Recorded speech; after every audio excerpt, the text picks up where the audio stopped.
ओम श्री गणेशाय नमः। आज रसपान कीजिए आगे की कथा का। देवर्षि नारद ने पूछा, हे भगवान, अब मेरी यह जानने की इच्छा है कि भगवान शंकर ने दयावश होकर परशुराम जी को कौन सा मंत्र और कौन सा स्त्रोत कवच दिया था। उस मंत्र के आराध्य देवता कौन है, कवच धारण करने का क्या फल है और स्त्रोत पाठ से किस फल की प्राप्ति होती है। तब नारायण जी बोले, नारद, उस मंत्र के आराध्य देव गोलोकनाथ गोप गोपीश्वर सर्व समर्थ परिपूर्णम स्वयं भगवान श्री कृष्ण जी हैं। शंकर जी ने रत्न पर्वत के निकट स्वयं प्रभा नदी के तट पर पारिजात वन के मध्य स्थित आश्रम में लोकों के देवता माधव के समक्ष परशुराम जी को त्रैलोक्य विजय नामक परम अद्भुत कवच विभूति योग से संभूत महान पुण्यम स्तवराज नाम वाला स्त्रोत और संपूर्ण मनोकामनाओं को पूर्ण करने वाला कल्पतरु नामक मंत्र प्रदान किया था। महादेव जी ने कहा है कि हे भृंगिवंशी महाभागवत, तुम प्रेम के कारण मुझे पुत्र से भी अधिक प्रिय हो, इसलिए आओ और कवच ग्रहण करो। राम, जो ब्रह्मांड में परम अद्भुत तथा विजय प्रद है, श्री कृष्ण ने उस त्रिलोक्य विजय नामक कवच का वर्णन करता हूँ। सुनो, पूर्व काल में श्री कृष्ण ने गोलोक में स्थित वृंदावन नामक वन में श्री राधिका आश्रम में रास मंडल के मध्य एक कवच मुझे दिया था। यह अत्यंत गोपनीय तत्व संपूर्ण मंत्र समुदाय का विग्रह स्वरूप पुण्य से बढ़कर पुण्यतर परमोकृष्ट है।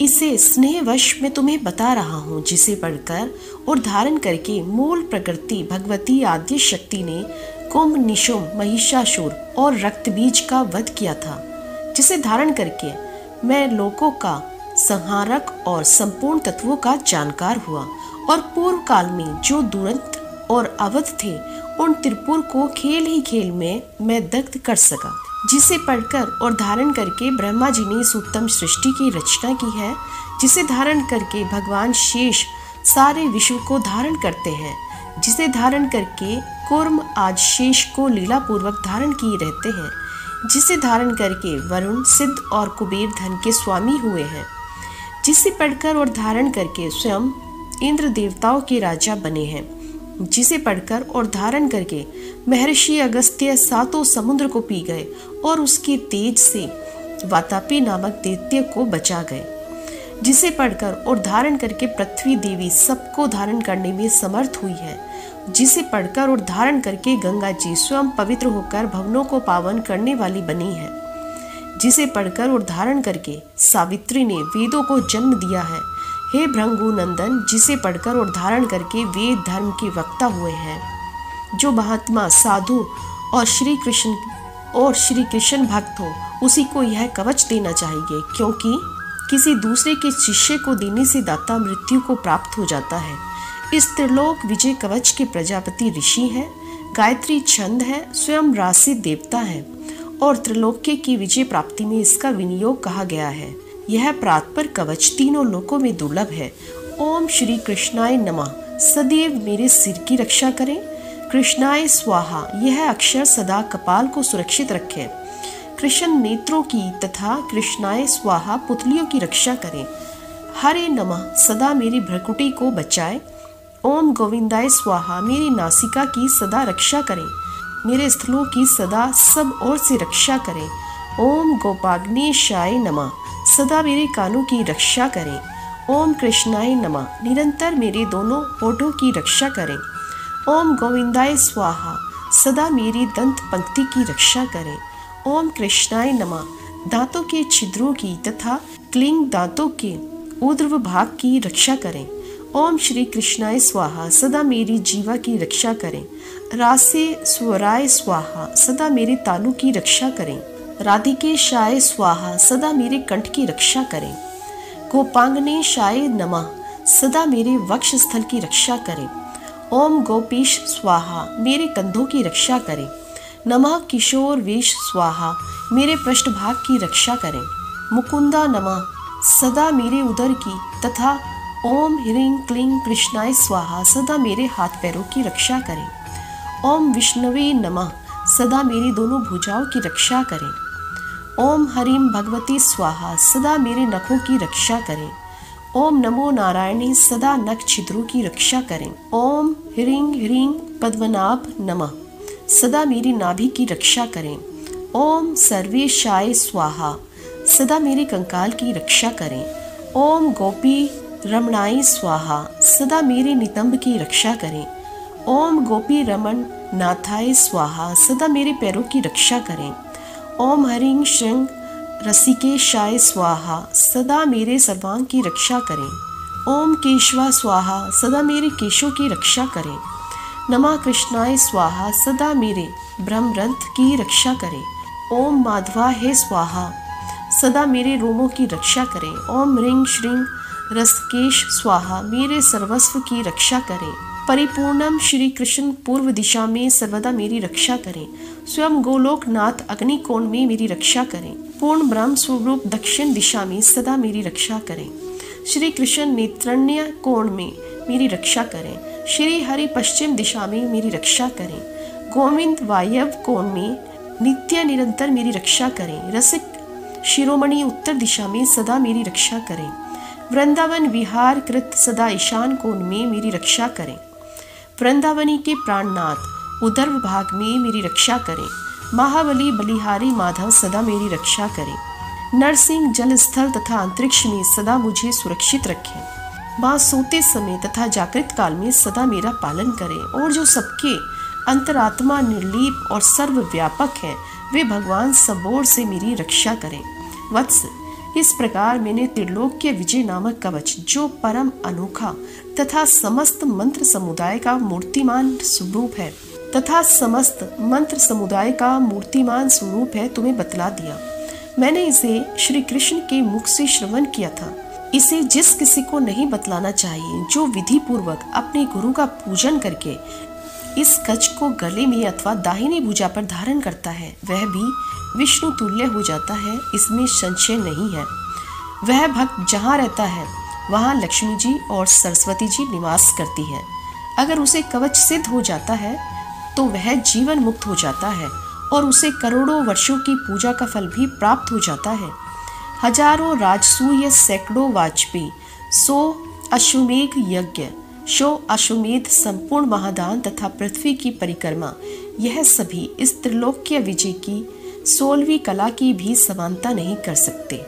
व्रत उपवास का नियम अध्ययन तपस्या और समस्त तीर्थों में स्नान यह भी इसकी एक कला को भी सिद्ध नहीं कर सकते। अगर मनुष्य इस कवच को सिद्ध कर ले तो निश्चय ही उसे सिद्धि अमरता और श्री हरि की दास्ता आदि सब कुछ मिल जाता है। जो इसका 10 लाख जप करता है उसे यह कवच सिद्ध हो जाता है और जो सिद्ध कवच होता है वह निश्चय ही सर्वज्ञ होता है। परंतु जो इस कवच को जाने बिना ही श्री कृष्ण का भजन करता है उसकी बुद्धि अत्यंत मंद है। उसे करोड़ों कल्पों तक जप करने पर भी मंत्र जप करने पर भी यह मंत्र सिद्ध नहीं होता है। सिद्धिदात्री को क्षत्रियों से शून्य कर डालो, पुत्र प्राण संकट के समय राज्य दिया जा सकता है, सिर कटाया जा सकता है और प्राणों का परित्याग भी किया जा सकता है, परंतु ऐसे कवच का दान नहीं करना चाहिए। श्री नारायण मुनि कहते हैं कि हे नारद, तद रघुवंश श्री परशुराम हर्ष पूर्वक शिवजी देवी पार्वती तथा भ्रतकाली को प्रणाम करके पुष्कर तीर्थ में गए और वहां मंत्र सिद्ध करने लगे। उन्होंने 1 महीने तक अन्न जल का परित्याग कर दिया और भक्ति पूर्वक श्री कृष्ण के चरण कमल का ध्यान करते हुए वायु को अवरुद्ध कर दिया। फिर आंखें खोलकर देखा तो उनको आकाश एक अद्भुत तेज से व्याप्त दिखाई पड़ा। उस तेज से 10 दिशाएं उद्दीप्त हो रही थी और सूर्य का तेज उन्हें एक रथ निर्मित विमान दिख पड़ रहा था जिस पर एक अत्यंत सुंदर श्रेष्ठ पुरुष दिखाई दे रहे थे। वे भक्तों पर अनुग्रह करने वाले थे और उनका मुख मंद मुस्कान से खिल रहा था। परशुराम जी ने उन ईश्वर को दंड की भांति लेटकर सिर से प्रणाम किया और वर मांगा कि भगवान मैं 21 बार पृथ्वी को भोपाल से रहित कर दूं। आपके चरण कमलों में मेरी अनपायनी सुदृढ़ भक्ति हो और मैं निरंतर आपका प्रिय दास बना रहूं। यह वर मुझे प्रदान कीजिए। तब श्री कृष्ण जी ने उन्हें वह वर दिया और वहीं अंतर्ध्यान हो गए। परशुराम उन परातत्व को नमस्कार करके अपने आश्रम में वापस लौट आए। उस समय उनका दाहिना अंग फड़कने लगा, जो शुभ मंगलों का सूचक था। रात में उन्हें वाचा सिद्धि को प्रकट करने वाला उत्तम स्वप्न भी दिखाई पड़ा। इससे उनका मन रात और दिन प्रसन्न और संतुष्ट रहने लगा। वे स्वजनों से सारा वृत्तांत पूर्णतः बतलाकर आनंद पूर्वक आश्रम में रहने लगे। फिर महाबली परशुराम जी ने अपने शिष्यों को, पिता के शिष्यों को, भाइयों को तथा बंधु बांधवों को बुलाकर उनके साथ तरह तरह की सलाह की और उनसे अपना पूरा वृत्तांत कहकर शुभ मुहूर्त में उन्हीं के साथ विजय यात्रा के लिए तत्पर हुए। उस समय परशुराम जी को मंगल शकुन दिखाई पड़ने लगे और जय की सूचना देने वाले शब्द सुनाई दिए।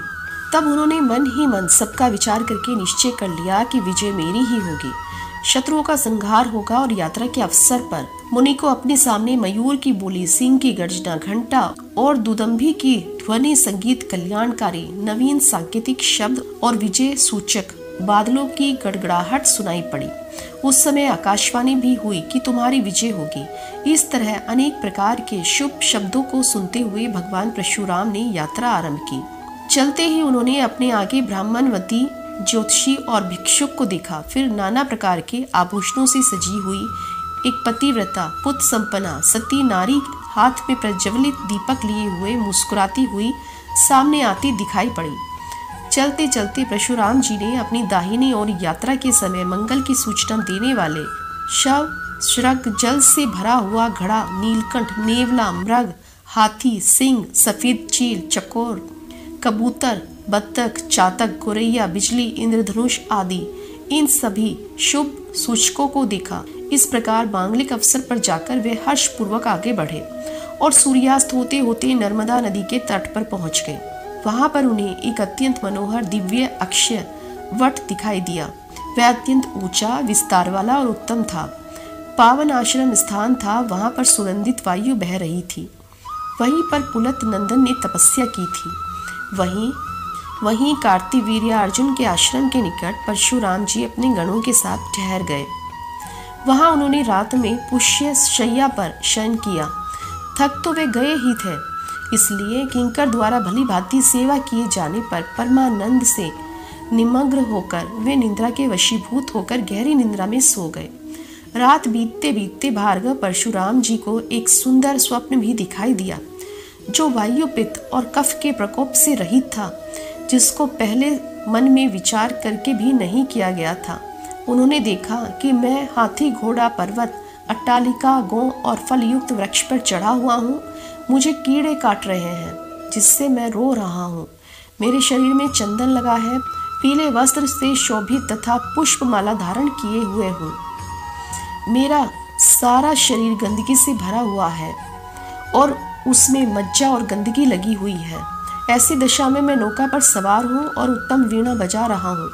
फिर देखा कि मैं नदी तट पर बड़े बड़े कमल पत्रों पर रखकर दही, घी और मधु मिश्रित खीर खा रहा हूँ। फिर देखा कि मैं पान चबा रहा हूँ। मेरे सामने फल, पुष्प और दीपक रखे हुए हैं और ब्राह्मण मुझे आशीर्वाद दे रहे हैं। फिर अपने आप को बारंबार पके हुए फल, दूध, शक्कर मिश्रित गर्मा गर्म अन्न, स्वास्तिक के आकार की बनी हुई मिठाई खाते हुए देखा। पुनः उन्होंने देखा कि मुझे जल जंतु, बिच्छू, मछली तथा सर्प आदि काट रहे हैं। मैं भयभीत होकर भाग रहा हूँ। और फिर देखा कि मैं चंद्रमा और सूर्य का मंडल पति और पुत्र से संपन्न नारी और मुस्कुराते हुए ब्राह्मण को देख रहा हूँ। फिर उन्होंने देखा कि मैं एक ऐसी ब्राह्मणी को देख रहा हूँ जो पीला वस्त्र धारण किए हुए है, रत्नों के आभूषणों से सुसज्जित है और घर में प्रवेश कर रही है। फिर उन्होंने स्वप्न में जौ और गेहूं के आटे की पूड़ी और लड्डू देखे और उन्हें बार बार खाया भी। फिर अचानक अपने आप को शस्त्र से घायल और जंजीर से बंधा हुआ देखकर उनकी नींद टूट गई। वे प्रातःकाल श्री हरि का ध्यान करते हुए उठ बैठे। इस स्वप्न से उन्हें अत्यंत हर्ष हुआ। फिर उन्होंने अपना प्रातःकालिक नित्य कर्म संपन्न किया और मन में समझ लिया कि निश्चय ही मैं सारे शत्रुओं को जीत लूंगा। श्री नारायण कहते हैं कि हे नारद, फिर भृगुवंशी परशुराम जी ने प्रातःकालिक नित्य कर्म समाप्त करके भाई बंधुओं के साथ परामर्श किया और कार्तिवर के आश्रम में दूत भेजा। उस दूत ने शीघ्र जाकर राजाधिराज कार्तिवर से कहा। उस समय राजा मंत्रियों के साथ घिरे हुए राज्य सभा में बैठे थे। परशुराम जी का दूत कहने लगा, महाराज, नर्मदा तट के निकट अक्षयवट के नीचे भृगुवंशी परशुराम जी अपने भाइयों सहित पधारे हैं। वे 21 बार पृथ्वी को राजाओं से शून्य करेंगे, इसलिए आप वहां चलिए अथवा अपने भाई बंधुओं के साथ युद्ध कीजिए। ऐसा कहकर परशुराम जी का दूत उनके पास वापस लौट गया।